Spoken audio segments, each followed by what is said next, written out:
Sathyabama Institute of Science and Technology.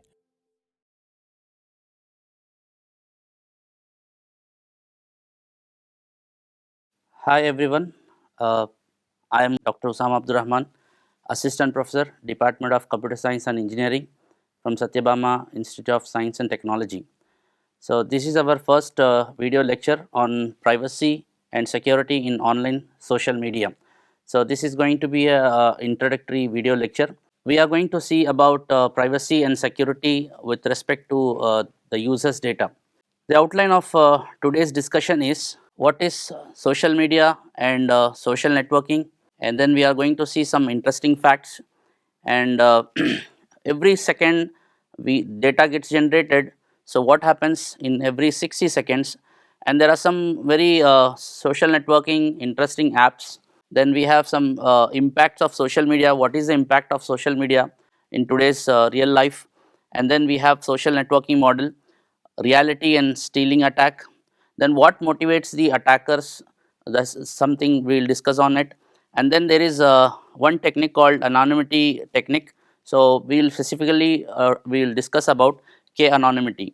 So what is social media and social networking? Social media is a platform for broadcasting the information, whereas social networking is a platform for communicating with each other. So in specific, social media is actually can be described as an internet based way of publishing and broadcasting digital content that readers can fully interact with. Whereas social networking, which basically refers to internet based social media sites to stay connected with friends and family. So all of us are some other way are connected in the social networking. So for example, we have Facebook, Instagram. So these are social networking. So there are a lot of benefits for it. So there are some business benefit. There is some social benefits we have with respect to social networking. So there are some facts that is very interesting fact we have with respect to the users and device data. So we have around 1.43 billions of population is there currently in India, and of which 1.2 billion people are internet users in India, and number of mobile internet users in India is 1.05, and of them active social media user in India is actually 0.7 billion people. So that means 50% of the people are actually active in the social media in India. So the average daily time spent using internet is actually 6 hours and 23 minutes, and the people average daily time spent using social media is 2 hours and 30 minutes. So people every this is an average data we have with respect to the Indian population. And then the devices which has been used for the social media is mobile phones. 75% of people are using mobile phones for being active on the social media, and laptops and desktops around 24.05 percentage of people using to get connected in social media, and tablet it is 0.45 percentage of the people using for the internet. So this is very interesting fact we have in front of us. So this is a very good picturization here. So in every 60 seconds in the year 2003, this is the data we have got generated. For example, if you take if you take a Google search, so there have been 2.4 million Google search have been happened for in one single second in 60 second.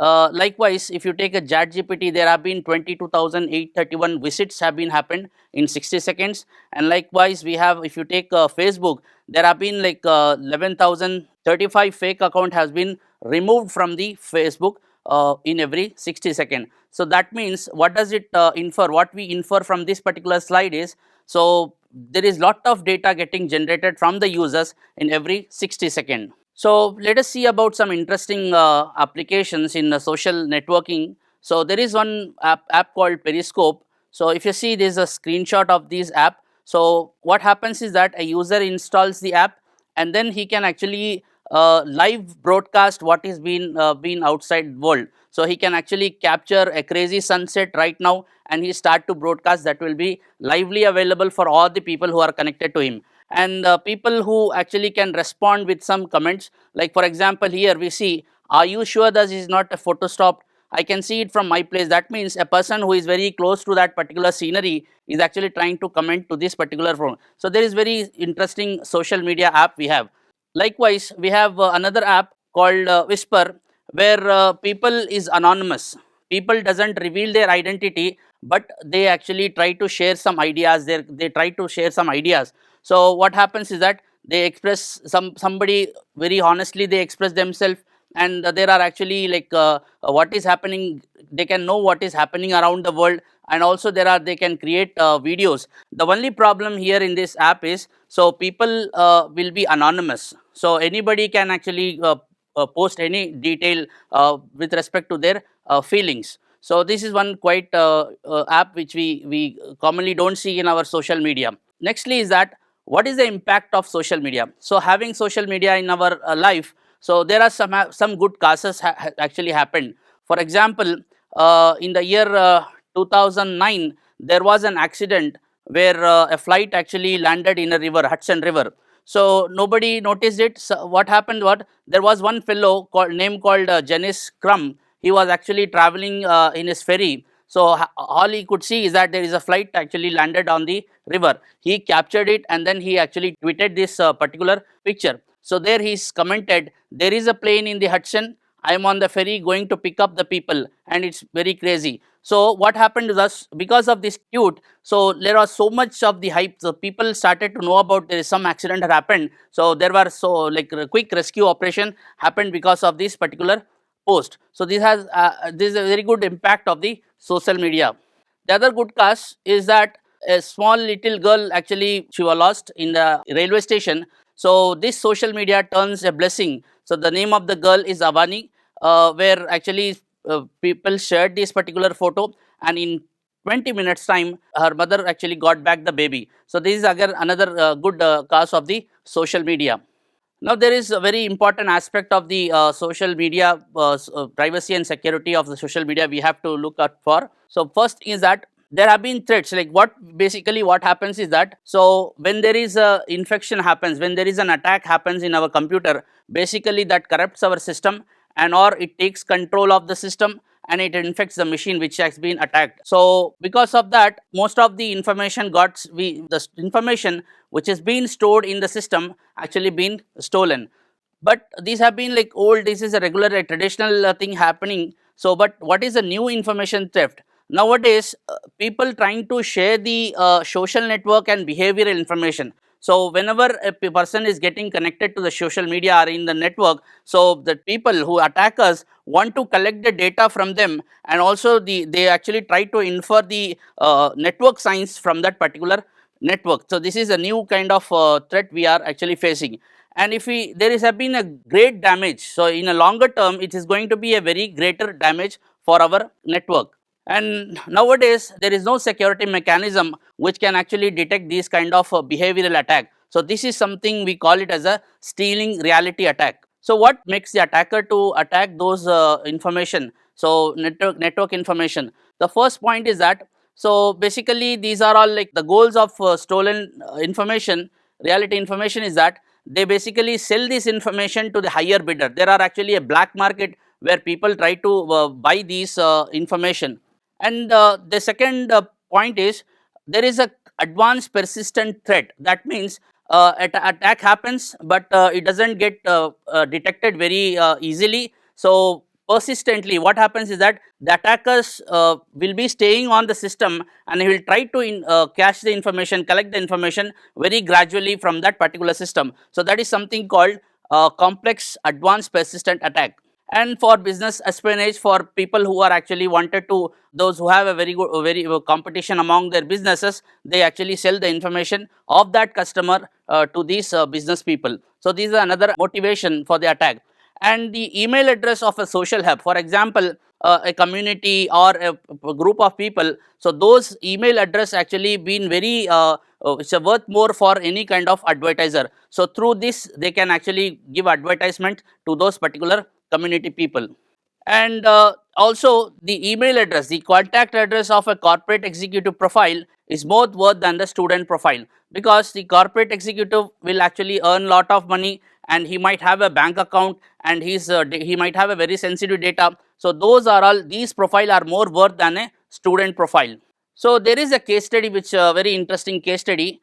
AOL is a one internet service there has been a data leak by the AOL. In the year 2006, on August 14, what they did was they actually released a search data of billions of users, not knowing that these data will be very easy for the attacker to actually get the information. So around 65,000 users, so around 20 million search keywords were actually released for the 3 months. So on August 7, so in the year 2006, same the year, within 3 days, they actually realized that this data has been like released by mistake. So they actually removed it. By the time they actually realized and removed the data, it was very too late, because lot of copies of that data was actually circulated. So AOL did not identify the user personal identify information. So did not realize that this very good information through search has been like released.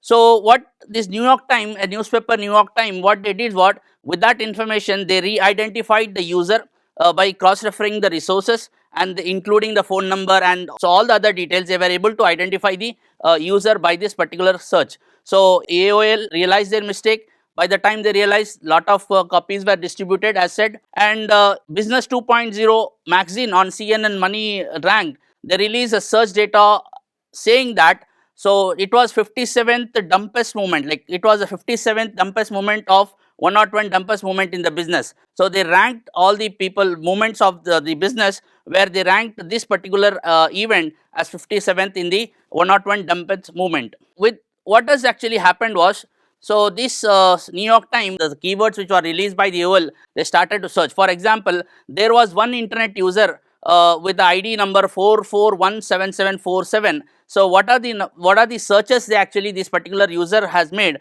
So for example, called like there is something called so num finger and 60 single male and all the search anonymities, they were able to identify. So this person is actually Thelma Arnold of age 62, who is a widow, and she resides in the Lilburn, GA. So this much information was actually able to gather from that particular search keywords. So how do we actually hide this data? How do we provide privacy to these particular data? So there are a lot of anonymity techniques we have. So one such technique is called k-anonymity. Then we have L-diversity.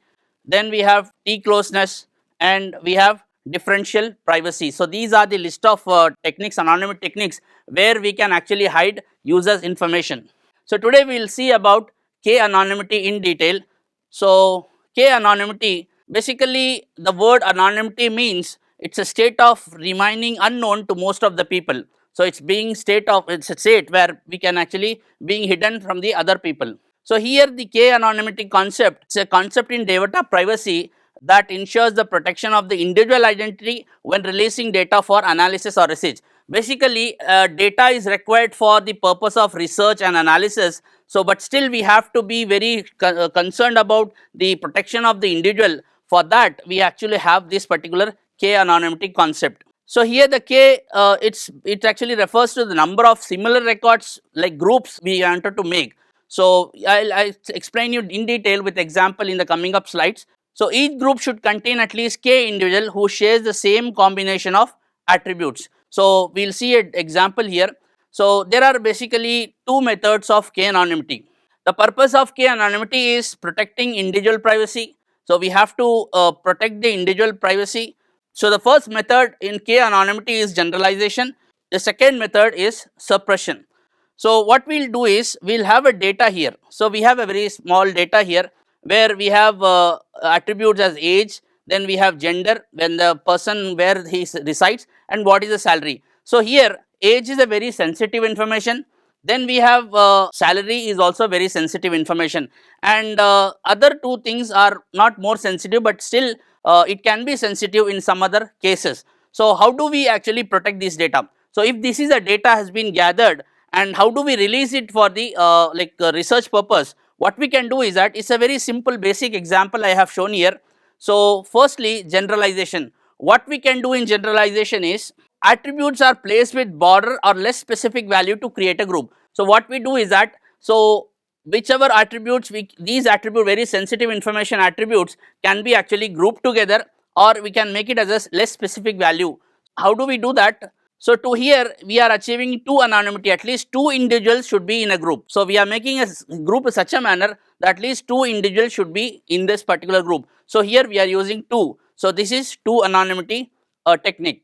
Now at the same example which we have seen in the previous slide, so I have taken the example here. So we have age sensitive information, a salary, other these are very sensitive information.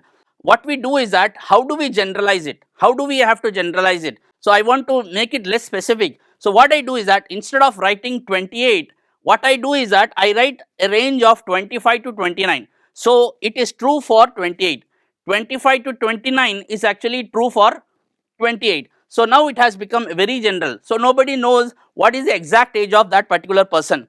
Likewise, I have like 30 to 34 for the age of 32. Likewise, for 25 to 29 at for the age of 25. Likewise, I can generalize the data so that nobody exactly cannot be determined what is the age of the person. So similarly, I can actually use the attribute city, where Chennai, Delhi and Mumbai, these are all actually metro cities. So I can generalize as metro cities there. So basically that hides the data for us. And also for salary, I can make it to 7,99,000 around. So I am making it as general. So what happens is that at least there are two people who are in the same group people. So here it has been that the value has been generalized, by which I can actually provide a security privacy to that data which we release for research purpose. Then the second technique is suppression, is very simple. So basically what we do is that we will take the same example of that particular data. So here we have attributes of age, gender, city. Now basically suppression is that hiding of data. So here if you see, I have actually generalized here, I have generalized the salary by giving a range to that particular salary, and do not, so one particular person should not be identified, one specific person should not be identified. So I am making this gender as suppression. So I am actually hiding that particular data. So also I am hiding that particular city. So only with the age and the salary I cannot identify that person. So basically this is something called suppression. So there are actually lot of techniques we have. So like L diversity and differential privacy. So these are the lot of techniques we have. So we will see that in the next video. So in summary, basically we started with what is social media and social networking, and what is the need for social media, so what is the need for privacy and security in social media, and we saw about a case study, and then we ended up with K anonymity technique, where we have two things, one is generalization and the other one is like suppression. So there was with two technique. So with this we will end the video. Thank you so much for watching.